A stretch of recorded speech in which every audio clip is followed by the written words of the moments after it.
જય શ્રી કૃષ્ણ મિત્રો, આજે આપણે બનાવીશું કચ્છી દાબેલીનો મસાલો। સૌપ્રથમ એક કઢાઈમાં તેલ ગરમ કરી તેમાં આખું જીરું, હિંગ, લીલા મરચાં અને બારીક સમારેલી ડુંગળીને સાતળી લઈશું। ત્યારબાદ બજારમાં મળતો દાબેલીનો તૈયાર મસાલો એડ કરી બધા જ મસાલાને સારી રીતે મિક્સ કરી લઈશું। તેમાં થોડું લાલ મરચું પાવડર, ધાણા જીરું પાવડર અને ચપટી હળદર એડ કરી બધા મસાલાને સારી રીતે મિક્સ કરી લઈશું। ત્યાર પછી મસાલામાં બાફેલા બટાકાને મેશ કરી મસાલા સાથે તેને પણ મિક્સ કરી દઈશું। ત્યાર પછી મસાલામાં થોડો લીંબુનો રસ એડ કરી એક થાળી કે બાઉલમાં તેને પાથરી દઈશું।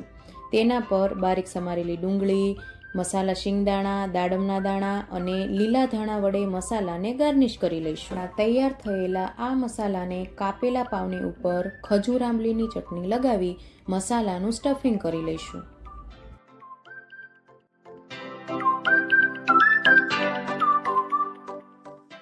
હવે એક પેનમાં તેલ ગરમ કરી દાબેલીને સારી રીતે બંને બાજુ શેકી લઈશું અને આ શેકેલી દાબેલીને ઝીણી સેવ વડે ગાર્નિશ કરી લઈશું।